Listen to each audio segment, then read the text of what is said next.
Hi friends, Dhanshika ஹோமுக்கு உங்களை வரவேற்கிறேன். இன்றைக்கி என்ன பார்க்க போகிறோம்னா, பிரியாணி எப்படி செய்கிறதுங்கிறது தான் பார்க்க போகிறோம்.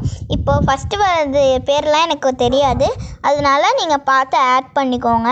எண்ணெய் நல்லா கொதித்த பிறகு நீங்கள் அதை நல்லா வணக்கி விட்டுருங்க.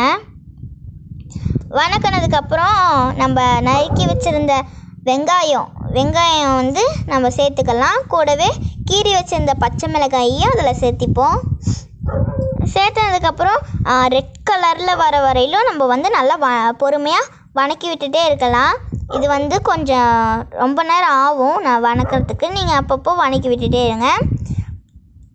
ஓகே, இந்த ஸ்டேஜில் வந்ததுக்கப்புறம் 2 டீஸ்பூன் இஞ்சி பூண்டு பேஸ்ட்டை சேர்த்துக்கிட்டு அதையும் நல்லா வணக்கி விட்டுருங்க.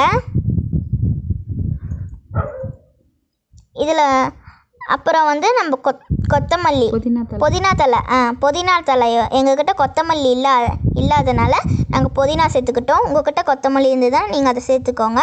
இப்போ இதையும் நல்லா வணக்கி விட்டுறலாம். நாங்கள் கல்லுப்பு போடுறது எடுக்கலை. நீங்கள் கல்லுப்பு தேவையான அளவு சேர்த்துக்கோங்க. அப்புறம் நறுக்கி வச்சு இந்த தக்காளியும் அதில் ஆட் பண்ணி நல்லா கலரி விட்டுறலாம். 5 நிமிஷம் போட்டிருக்கிறோம். ஓகே, இப்போ நம்ம அதில் மஞ்சத்தூள் சேர்த்துக்கலாம். அப்புறம் மிளகாய் பொடி அது 2 டீஸ்பூன் எங்களுக்கு தேவையான அளவு நாங்கள் சேர்த்துக்கிட்டோம். சேர்த்து அதையும் நல்லா கலரி விட்டுருங்க. அப்புறம் பிரியாணி மசாலா 1 டீஸ்பூன் நல்லா போட்டு வணக்கி விட்டுருங்க. அப்புறம் எங்களுக்கு தேவையான அளவு 3 டீஸ்பூன் தயிர் போட்டு அதையும் நல்லா மிக்ஸ் பண்ணி விட்டுருங்க. இது சூப்பராக இருந்தது. எனக்கு கொஞ்சம் காரமாக இருந்தது, அவ்வளோதான். சூப்பராக இருந்தது. நீங்களும் ட்ரை பண்ணுங்கள். ஓகே, இதில் 2 டீஸ்பூன் நெய் ஆட் பண்ணிக்கலாம். அப்புறம் நம்ம வச்சிருந்த கறியை அதில் ஆட் பண்ணிப்போம். Chicken leg piece 2 leg piece இருந்தது, அதையும் ஆட் பண்ணி நாங்கள் அதையும் நல்லா கலரி விட்டுட்டோம். ஒரு 5 நிமிஷம் வேக வேணும். இதுக்கு நம்ம ஒரு விசில் வந்தாலே போதும், ரெடி ஆயிரும். விசில் அடங்கிடுச்சுன்னா சாதம் ரெடி.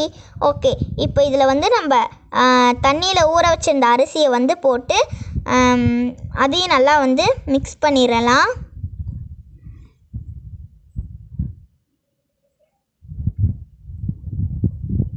ஓகே, அவ்வளோதான், நம்மளுக்கு ரெடி. இப்போது இந்த அரிசிக்கு தேவையான தண்ணியை ஊற்றி அதையும் நல்லா கலரி விட்டுறலாம். அப்புறம் அவ்வளோதான், மூடியை போட்டு நீங்கள் வெயிட் போட்டிங்கன்னா மட்டும் போதும். ஒரு விசில் வந்துருச்சுன்னா சாதம் ரெடி. சுட சுட சாதம் ரெடி.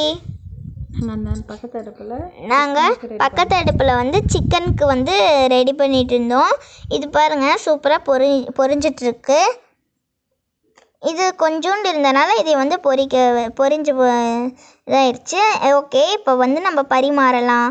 இலையை வச்சு அதில் பிரியாணி வச்சு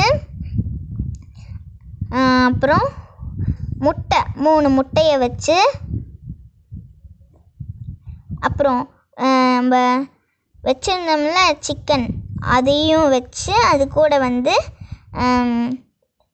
அது வெங்காயம் நறுக்கி வச்சுருந்த வெங்காயம் பக்கத்தில் வச்சு